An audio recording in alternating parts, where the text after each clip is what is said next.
Ini yang ini tuh nggak itu, Pak. Iya, tapi biasanya yang kayak gitu tuh ya gini, Boy. Iya sih.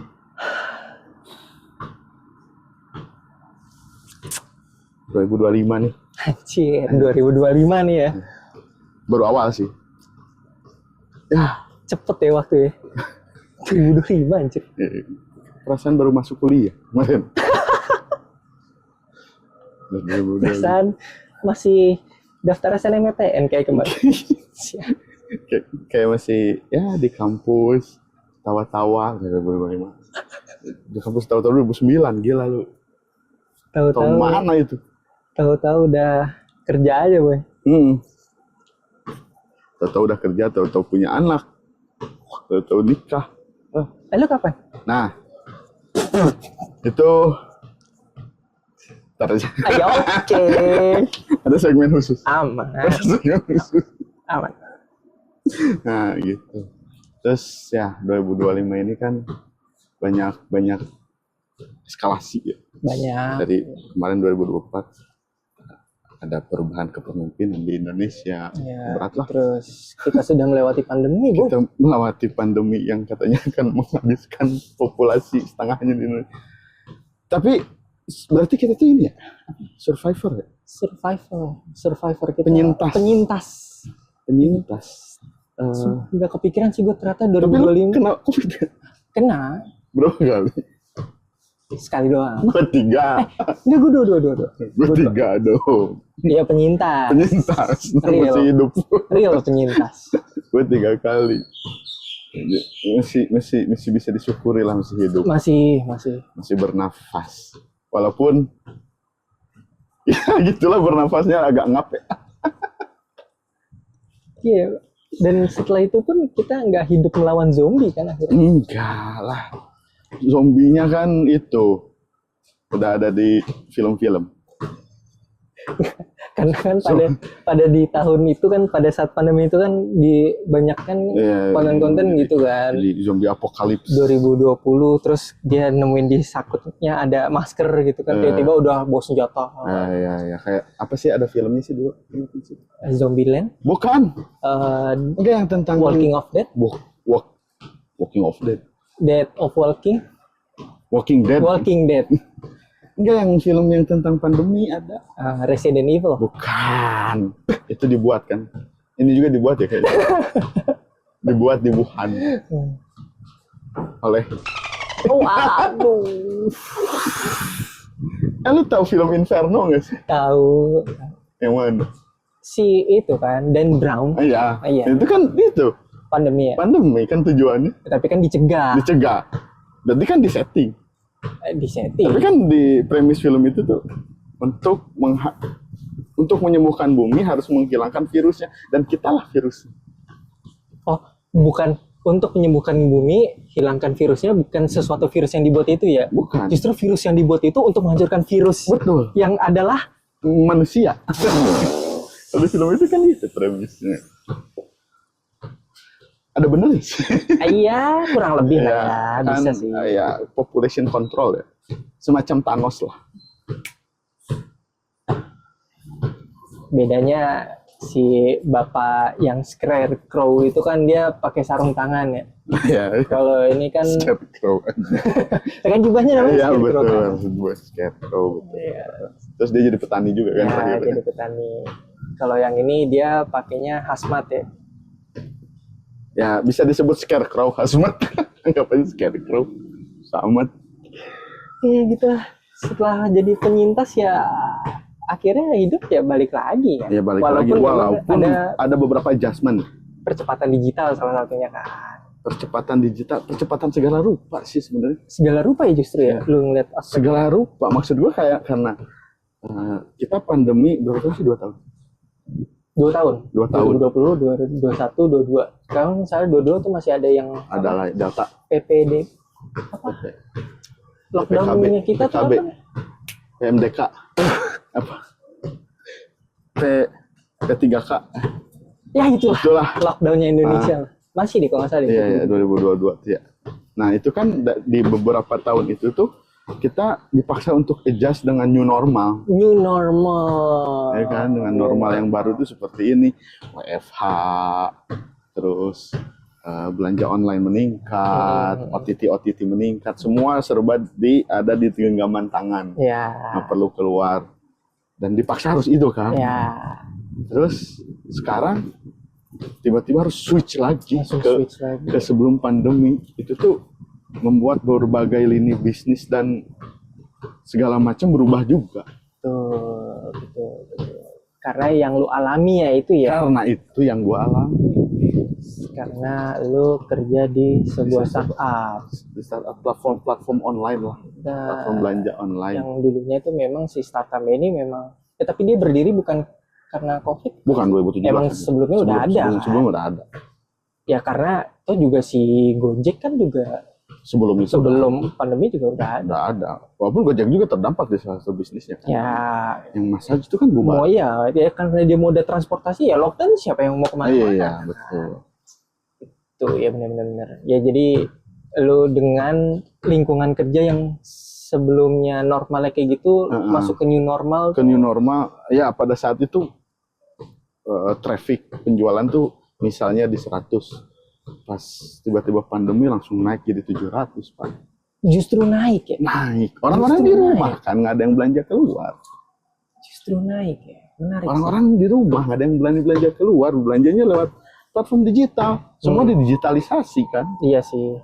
Efeknya itu salah satu, semua digitalisasi. Gimana caranya semua bisa melakukan sesuatu dalam satu genggaman dan kemana-mana. Ya benar, percepatan digital. Percepatan digital salah satunya. Efeknya tuh ada yang ke lini bisnis mana gitu. Contoh lagi mungkin di bidang lu streamingan. Kalau ya streamingan, oh iya jelas, ya kenceng kan? dong. Trafficnya kenceng banget dong. Yang sebelumnya tuh orang ke bioskop. Enggak dong, enggak apple to apple. Yang lebih apple to apple tuh sebelumnya tuh orang untuk bisa bertemu secara formal dengan menggunakan video tuh apaan? Ketemu langsung. Kan formal, kali formal apa pakai jas? Loh, iya. Secara offline. Enggak, maksud gua secara fisik. Online, ngapain online kalau bisa ketemu gitu. Oh iya benar. Iya benar. Ya kan, benar. Itu maksud gue. Jadi kalau orang casual misalnya lu Bandung, gue Jakarta, ya kita masih bisa video call lah jatuhnya. Itu kan biasa gitu. Sedangkan ini lu formal tuh dulu tuh ya harus datang gitu. Sedangkan ini tuh lu dibuat online tuh ya udahlah wajar lah gitu kan. Gitu. Jadi ya itu ini banget sangat terasa gitu sampai suatu event yang diadakan aja sampai dibuat live streaming tuh smooth gitu. Itu pada saat pandemi? Saat pandemi. Iya benar. Karena dulu ya orang event ya seminar, nggak ada dulu webinar. Iya nggak ada istilah webinar ya? Mungkin ada, tapi peminat atau ininya nggak luas lah kalau menurut gua. Nggak, iya mungkin belum terlalu populer mungkin. Iya. Interview kerja aja dulu harus offline. Iya kan. Sekarang online banyak juga. Ya maksudnya interview kerja pun terhitungnya formal kan. Formal kan. Itu hal-hal yang ya harus datang lah. Harus datang gitu. Sekarang pun lu cuman di depan itu aja, di depan kamera, bawahan lu pakai apa tapi atasan lu kemeja pun it's okay. Itu yang saya lakukan. Udah interview pagi langsung pakai kemeja. Padahal masih pakai sarungan. Itu yang saya lakukan. Tapi pada saat pandemi yang gue berasa banget kan wifi. Gue di rumah kan, nyokap gue guru ya, masih ngajar atau belum pensiun. Rumah gue tuh jadi ruang kelas. Kenapa ruang kelas tuh? Jadi kan nggak ada kegiatan pembelajaran di SD. Betul. Sementara SD di desa tuh rata-rata belum punya smartphone. Oh iya sih. Jadi belum bisa belajar secara daring, secara online. Belajarnya gimana? Kan satu kelas berapa orang ya? 30-an mungkin ya. SD negeri ya? Iya negeri. 40-an lah ya. 30-40-an. Nah, jadi setiap jam tuh ada kelas pagi, kelas siangnya. Setiap hari itu misalnya sejam pagi itu setengahnya dulu. jam siang setengahnya. Belajarnya tuh di rumah guru.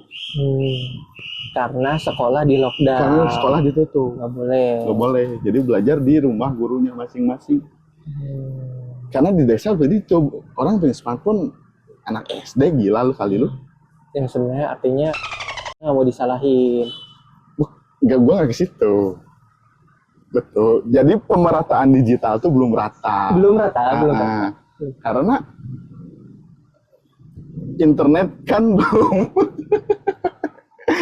belum rata. Di desa-desa kan apa yang pelosok belum ada internet, smartphone belum masuk. Enggak. Ya itu kan enggak maksud itu bit. Maksud gue karena apa namanya di sekolah di lockdown. Padahal dia kan yang menginisiasi digitalisasi. Bener. Sekolah kan di lockdown, tapi disuruhnya ke rumah gurunya. Ya seakan-akan ya lu jangan taruh virus di sekolah lah. Jadi cuma mindahin dari ruang publik ke ruang yang lebih private. Makanya gue 3 kali kena COVID.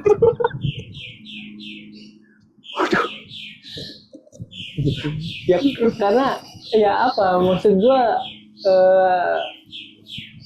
yang patut dibanggakannya ya alhamdulillah ya anak-anaknya masih tetap mau belajar. Masih punya semangat untuk belajar sih. Itu. Jadi walaupun sebenarnya salah satu ya terhitungnya salah satu solusi lah ya itu lah ya untuk bisa tetap belajar walaupun terbatas dengan digitalisasi tadi akhirnya ke rumah si gurunya gitu karena di sekolah nggak boleh. Walaupun kondusifnya itu belakangan mungkin ya. Mungkin. Karena kan nggak belajar duduk gitu di kelas. Caranya gitu. Nyemper. Kayak orang ngaji di rumah gitu. Nyemper. Kan ya kalau gue ngeliat sih dari atas, wah kondusif ini orang belajar, anak-anak kasihan juga. Nggak ada yang pakai seragam gitu. Terus kalau lu pas ngeliat dari atas anak-anak pada gini. Gue pada sama belajar dong. Masih belajar. Karena mahasiswa maha bodoh. Nah. Itu siapa sih ngomong? Mahasiswa maha bodoh. Apa yang mau emang itu artinya siswa tuh bodoh. Siswa tuh bahasa mana? Emang ya? Kok Sanskrit? Latin. Yunani. Itu masalahnya. Ya kan emang pada dasarnya kita harus iya lagi. Pada dasarnya kita harus merasa bodoh terus biar haus akan ilmu pengetahuan. Betul. Jangan merasa puas. Jangan merasa pintar. Gue udah pinter. Ya, nggak bisa. Di atas langit masih ada langit. Di atas langit masih ada langit. Kayak siapa tuh? Kayak siapa tuh? Pekerjaan boleh. Ya. Pekerjaan ya, kan. Karena pekerjaan apapun seininya sebenarnya masih ada pekerjaan yang lebih baik buat lu atau buat kita gitu. Pekerjaan ya. Pekerjaan tuh kayak ya salah satunya lini ini nih yang di 2025 ini menurut gua berdampak. Apa tuh? Ekonomi yang berdampak ke bursa tenaga kerja. Bentar, ekonomi yang berdampak ke bursa tenaga kerja. Apa? Contoh gini kan, oke, udah bukan rahasia umum. Eskalasi tingkat ekonomi kita tuh makin turun. Tingkat ekonomi di sini tuh daya beli. Oke. Daya beli orang-orang tuh makin turun. Ya. Yang tadinya kelas menengah jadi kelas bawah bergeser. Benar nggak? Itu kelas menengah kelas bawah tuh segmentasi atau daya beli? Daya beli. Segmentasi. Daya beli yang disegmentedkan. Yang di segmen dibagi-bagi. Contoh, ada orang ibu yang belanja ke tukang sayur keliling. Oke. Atau ke warung. Ya. Itu segmentasi A. Ada orang yang belanjanya ke supermarket. Ya. B. Yang C ada yang belanjanya ke supermarket yang di GI. Iya. Itu C. Kan itu kelasnya ekonominya beda Beda. secara finansial. Nah, sekarang kan udah bergeser tuh. Yang middle ke tengah, ke bawah. Kalau menurut para ahli ya. Jadi yang ahli mana tapi jadi yang tadinya supermarket dia jadi ke abang-abang sayur biasa. Abang-abang atau ke pasar. Pasar becek biasa gitu. Nah, daya beli menurun berarti kan ekonomi menurun. Kalau daya beli menurun, otomatis lapangan kerja menurun karena si pelaku bisnis itu, ini di kasus gua aja ya. Pelaku bisnis itu nggak punya revenue karena yang orang yang belinya aja berkurang. Orang yang beli ke supermarket aja berkurang. Berarti supermarket dianggap turun dong revenue. Itu kebetulan saudara gua ada yang kerja di Ultra Jaya. Salesnya tuh tiap bulan turun terus. Nggak ada yang nyampe target sales. Ultra loh, itu perusahaan zaman mana? Salah satu FMCG terbesar lah di Indonesia. Turun terus. Otomatis kan mereka sebagai pebisnis Ultra Jaya antara meng-cut orang atau stop hiring. Karena kalau gua nggak nge-cut atau stop hiring, gue dapat uang dari mana? Karena daya belinya udah turun. Makanya lapangan pekerjaan jadi berkurang. Bursa tenaga kerja berkurang.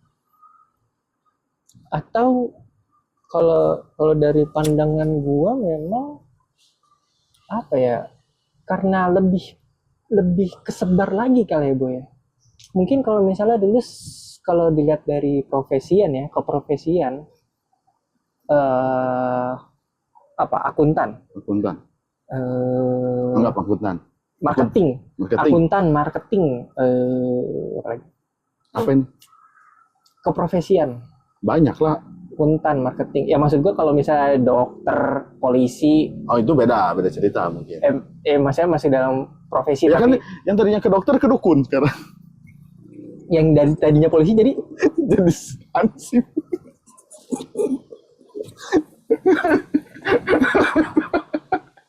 Yang tadinya polisi jadi dipecat. Sekarang. Kayak gue yang dulunya tadi polisi. Enggak. Kan tapi dipecat kan akhirnya. Iya. Ya gitu. Jadi dari keprofesian. Yang namanya itu ya Lion King. Simba. Gue tadi mikirnya Mufasa loh. Kan nama Lion King Simba. Oh iya ya. Mufasa siapanya? Temennya bapaknya ya? Yang itu yang Musang. Musang? Iya, Musang itu Mufasa. Oh, iya. Lion King itu Simba. Sereal kan? Sereal. Jadul banget udah nggak ada, udah bubar. Sereal Simba. Gila kali. Iya, jadi dari keprofesian yang dulunya mungkin orang dikenal kayak gitu segitu aja, sekarang karena si digitalisasi ini jadi lebih kesebar. Ada bertambah profesi-profesi baru. Iya, yang lebih diminati. Dulu tuh nggak ada digital marketing. Ada. Marketing. Sekarang digital. Mungkin dulu ada, cuma belum terlalu populer. Sekarang sangat populer sih di mana. Nah, walaupun sebenarnya Instagram tuh waktu kita kuliah dulu udah ada. Instagram. Udah. Tapi itu nggak sebagai funnel. Bukan sebagai funnel. Karena ya buat ini aja, ajang pamer aja, flexing. Enggak dong. Enggak ke situ dong. Bukan pamer, lebih ke ria.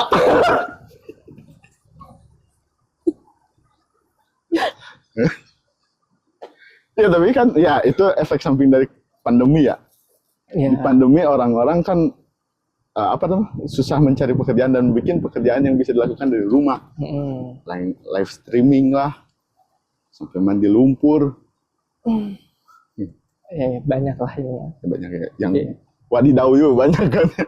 Ya gitu. Jadi ngelihat dari balik tadi sambung sama cerita lu tadi, untuk si daya beli atau ke tenaga kerja dulu lah gitu, untuk penyerapan tenaga kerja, yaitu karena udah berbagai macam profesi gini, ya harusnya masih bisa keraup gitu kan. tapi kebanyakan jadi orang independen semua gitu. Contoh gimana? Ya karena ya tadi ya kalau dengan rantai yang tadi digitalisasi tadi ya kebanyakan jadi ada yang konten kreator, afiliator. Afiliator itu pekerjaan. Ya gimana menghasilkan duit? Apakah bukan pekerjaan? Iya sih.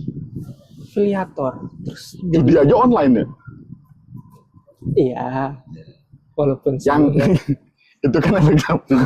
Kan ada yang plus, ada yang minus ya. Itu yang minusnya. Ya, gitu. Jadi sebenarnya udah kesebar gitu tenaga kerjanya, tapi ya masih trauma kali cuy. Maksudnya apakah akan terjadi pandemi kayak gitu lagi, jadi orang masih nyimpen uang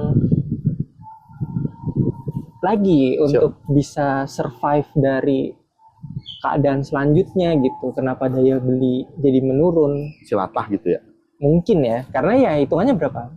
Kalau sekarang 2025 kan berarti hitungannya kan Covid juga 2020 akhir. Iya. Desember. Ya. Januari 2021 baru yang parahnya gitu kan. Ya berarti awal-awal tahun gini kan memang baru terhitung baru ya hitungannya berapa? 4 tahun ya? Iya.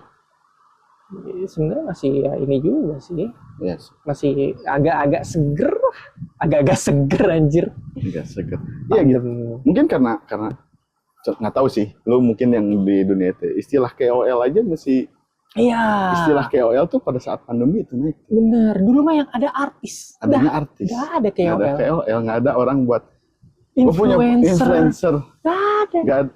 Gue punya produk. Gue mau dipromosiin sama si A. Si YouTuber A. Nggak YouTuber lagi. Dulu mah artis. Sekarang tuh ke YouTuber tuh orang trust. Iya. Karena banyak yang bikin konten-konten yang kredibel menurut gua gitu, yang nggak wadidau gitu. Kan banyak yang wadidau juga. Itu kan buat bahan hiburan aja gitu kan. Orang nonton yang serius mulu capek. Cari yang lucu lah dikit. Ya apa sih diversifikasi dari konten-konten artis ini yang ibaratnya yang rakyatnya lah gitu nggak sih? Ya betul. Ya bener ya bahasa gue diversifikasi. Iya bener kan. Diversifikasi. Nah si diversifikasi itu tuh ya itu kalau di bidang gua gitu ya, di retail tuh agak berdarah karena itu daya beli yang menurun. Tapi nggak tahu sih gua ngomong daya beli menurun ya. Ngomong daya beli menurun. Iya cuy. Belakangan gue baca berita penjualan mobil naik. Ya pasti ada beberapa sektor pasti ada yang ini sih. Penjualan mobil naik. Tiap bulan ada konser. Sekarang ada festival musik. Itu mah kayak latah deh. Karena dulu stok banget kan performer kan. Enggak, bukan itu masalah poinnya. Yang di tiket. Tiap bulan. Nih gue dari bulan November aja gue udah lihat artis luar negeri yang akan main di Indonesia. Tiap bulan ada. Dari Februari ada The Course, terus ada Green Day, terus ada apa. Kemarin sold out bos semua. Ini yang 2025? Iya, yang 2025. Udah sold out. The Course udah sold. Green Day itu udah sold out. Kalau yang tahun sebelumnya kan Coldplay. War tiketnya mati-matian tuh. Gila kali. Sold out bos. Ada calonnya. Gila. Jadi ini gimana nih segmentasi daya beli lu nih? Nah, maksud gue itu gue agak disebut daya. Apakah orang itu daya belinya tuh lebih ke lifestyle sekarang tuh ya?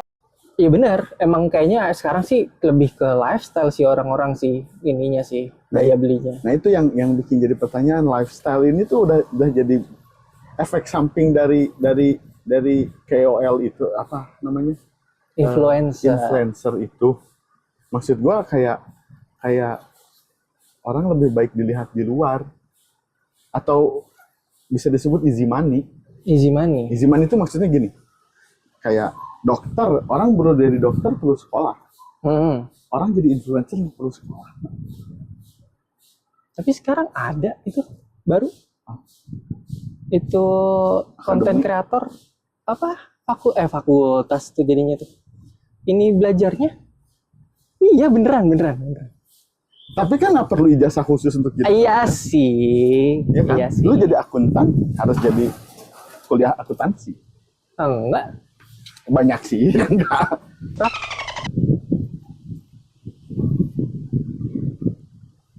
Gimana? Aduh, itu dikat. Itu dari bip. Menyinggung suatu golongan itu. Iya sih, Ya, easy money easy ya. money itu maksudnya kan yang bukan hanya sih proses kreatif tuh, proses ide kreatif tuh nggak segampang itu. Dia perlu banyak referensi ngeliat. Tapi kan maksud gue referensinya dengan zaman digital ini nonton dari rumah kan, nonton di konten orang, nonton apa orang, dan itu menjadi komoditas yang lagi diminati mungkin di bursa pekerjaan. Bursa pekerjaan. Mungkin. Nggak tahu tuh. Dan pekerjaan konvensional yang kayak dulu itu mulai tersisihkan walaupun itu tuh sangat diperlukan. Contoh gini di bidang gua,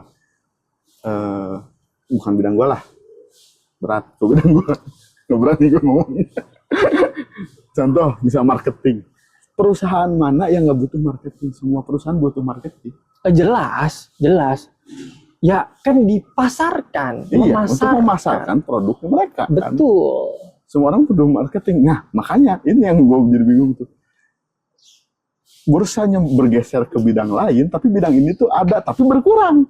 Sementara demand-nya tuh pasti ada gitu. Demand-nya pasti ada. Cuma gimana gitu sekarang tuh? Itu yang gue ngerti. Apakah orang sales? Oke, sales sekarang udah jarang yang canvassing ya, yang door to door gitu nawarin barangnya. Mereka nawarin barangnya kan lewat KOL gitu. Lebih ke lewat promosi juga online. Satu ini. Nah itu rumahnya di itu kan. Iya sih. Apakah gitu atau proses di gudang tuh? Kan semua produk, apalagi produk makanan perlu ada gudang.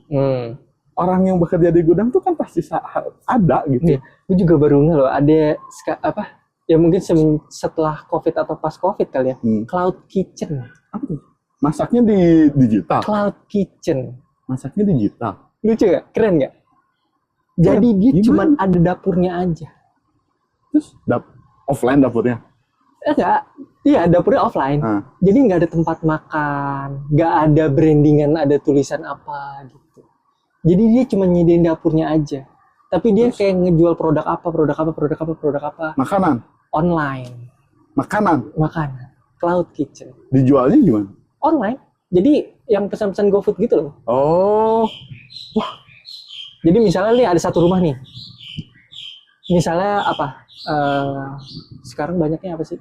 Misalnya MP-nya bakso apa sih yang tikus sir borak apa sih yang lagi itu tuh bakso apa sih yang kenyal tuh ya seblak ya lah pakai formalin.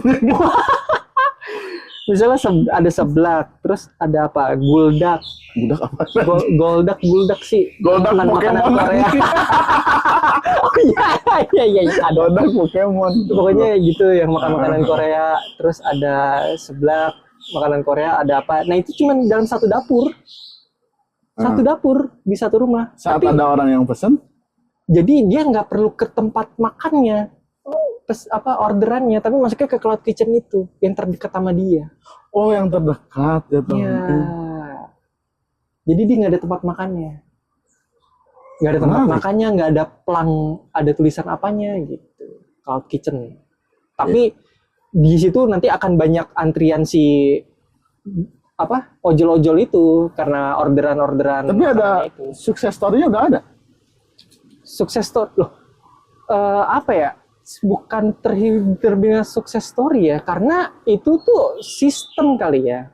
Ya maksudnya itu kan ini bisnis yang baru ya, bisnis proses yang baru. Bisnis proses yang baru, tapi secara itu ya menurut gua efisiensi apanya ya? Atau di antara efisiensi atau ngecakup areanya kali. Itu yang bikin bursa tenaga kerja berkurang. Karena mencakup area itu. Karena kan tidak membutuhkan banyak orang. Nah. Ya mungkin kalau sekarang ada yang namanya AI ya.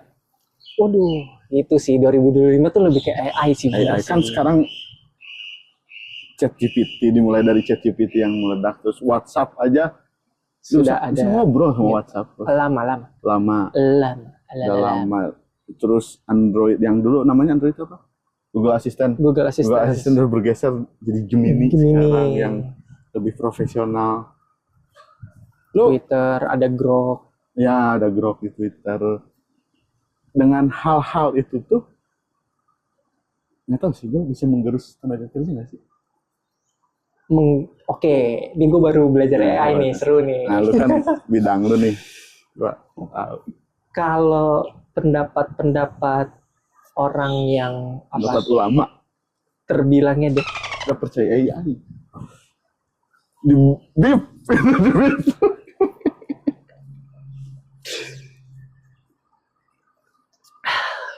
Jadi kalau menurut pendapat para developer AI, mungkin secara pekerjaan yang sifatnya itu repetition. Contoh? Repetition itu lu abis makan harus cuci piring. Itu nggak bisa? Itu bisa. Itu bisa? Ya, yang sifatnya repetisi. Yang bisa dilakukan berulang-ulang dengan satu komen doang. Itu bisa digantikan sama AI. Ya. Sisanya itu nggak bisa digantikan, tapi bisa digantikan kalau lu tidak menggunakan teknologi tersebut. Ngerti? Gimana? Jadi kalau misalnya lu nggak pakai teknologi AI, lu tuh satu tidak bergerak lebih cepat. Karena lu pasti tetap harus riset ini, riset itu, lu cari sumber ABC gitu. Sedangkan lu dengan AI, berikan saya 10 pemuda Indonesia yang mempunyai bisnis sukses selama tahun 2020 sampai 2020. Waktu efisien. Secara sumber dia tidak ngambil dari blog, pasti website sama berita lah, lebih ke berita. Jadi kalau lu tidak menggunakan teknologi itu, lu yang bakal ketinggalan. Betul. Nah, oh iya. Dan mungkin kalau dari sisi kreatif ya, masking kali ya, atau ngebuat suatu bentuk yang abstrak atau apalah yang lu butuh imajinasi tapi lu nggak bisa ngegambarin itu gitu. AI ya bisa, tapi dia memang butuh data sebenarnya. Datanya yang ngambil dari web kan, dari datanya tetap dari kita. Kan kita yang input datanya gitu. Enggak, maksud gua contoh gini. Sekarang nangis kali Pablo Picasso tuh. Menarik nih, oke. Nah, nangis kali Pablo Picasso. AI bisa ngelukis Pablo Picasso loh. Oke, terus? Bisa. Terus apa nasibnya pegiat-pegiat seni yang lain? Kayak misalnya Ahmad Dhani mau bikin lagu kangen. AI bisa bikin yang lebih bagus. Oke. Kalau dari gua enggak. Karena balik lagi tadi, inputnya dari kita. Nggak akan, sekarang sih memang katanya lagi masih perdebatan untuk legal. Lu memakai karya AI itu legalitasnya tuh masih secara hak cipta kan? Bener, masih didebatin kalau nggak salah. Jadi masih sebenarnya udah ada, tapi mungkin masih ada pembaruan lagi gitu. Karena memang salah satu yang dipertanyakan itu adalah apakah gua misalnya menciptakan suatu karya dari AI, apakah itu akan jadi hak milik gua? Seharusnya enggak. Karena gue yang input. Maksudnya gua atau manusia yang input tuh, lu punya foto, lu punya lukisan, lu foto, lu masukin ke cloud. Itu kan otomatis diolah jadi data kan gitu. Salah satu data. Terus lukisan siapa lagi, foto siapa lagi, foto apa lagi. Terus dengan lu menggunakan AI, terus lu pakai komen apa, ya sama dia digabung-gabungin kan? Di match-matchin itu gitu. Yang source-nya sebenarnya dari kita. Berarti ya secara nggak langsung itu karya kita juga kan. Betul. Karya orang itu. Karya orang itu. Tapi yang mungkin sudah dimanipulasi atau ya kan, tiru dan modifikasi. Ya. Itu kan jatuhnya. Gitu. Jadi sebenarnya itu masih didebatin lah gitu Ya, untuk si legalitas. Berarti gitu. Ya tapi tetap secara nggak langsung bisa mengurangi tenaga kerja dong. Bisa mengurangi, bisa. Kalau lu tidak mengikuti. Apalah fungsi manusia kalau itu? Hah? Fungsi manusia di mana? Inputnya. AI tidak akan bergerak kalau nggak ada yang komen. Contoh gini. Orang masak. Ada yang orang masak di restoran. Ada yang motongin sayuran. Ya itu repetition tuh ya. Yang motongin sayuran. Satu orang yang motongin sayuran tuh banyak. Ada yang ngegoreng. Ada yang nyuci piring. 3 orang. Dengan AI bisa jadi 1 orang. Satu organik, satu individu. Iya, benar. Satu living things. Benar. Iya kan? Benar. Berarti yang 2 ini menganggur dong. Benar. 2 ini akan menganggur kalau dia tidak punya skill, misal apa tadi, memotong. Kalau motong cuma tek, AI bisa. Tapi kalau memotong yang jadi bangun. Itu dia. Berarti si manusianya juga harus di-develop ya? Yes. Apakah Indonesia siap dengan itu? Aduh. Karena kalau gua ngomong siap dan nggak siap, penggunaan smartphone aja tidak siap kalau menurut gue di Indonesia. Bukan nggak semuanya. Tidak merata. Banyak orang yang nggak siap dengan penggunaan smartphone. Ini gue kasih contoh buruk aja ya. Kalau mau di-beep silahkan.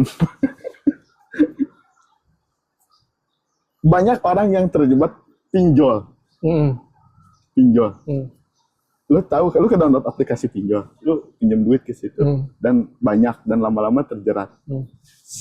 Lu memakai smartphone kan untuk menggunakannya, Android lah apalah, dan lu sebenarnya udah tahu, bisa nyari gitu. Kalau lu nggak tahu itu pinjol itu tuh legal atau ilegal, sebenarnya lu bisa nyari di Google di handphone lu sendiri. Kenapa lu nggak memanfaatkan itu? Dan saat terjerat pinjol, gua terjerat pinjol, bantuin gua dong, misu-misu. Bisa bantuin. Padahal kan lu sendiri yang tolol. Terus lu pinjam duit, terus lu nggak mau bayar. Kan pinjam duit harus dibayar. Tanggung jawab. Itu. Nah, apalagi ke teknologi yang lebih tinggi yang AI. Apakah manusianya siap? Disalah fungsikan kan bisa aja. Ya, dari pinjol AI tadi ya lebih enak zaman kita kuliah sih sebenarnya. Nah, kalau flashback ke zaman kita kuliah, zaman tipe Opel lah, murah harganya. Terus disebut naik Damri, gue buka, cari nomor ujian gue. Wah, gue teriak di Damri. Keterima. Di Damri. Iya. Keterima. Ada. Si bapak sebelah gue. Togel ya, Dek? Bukan.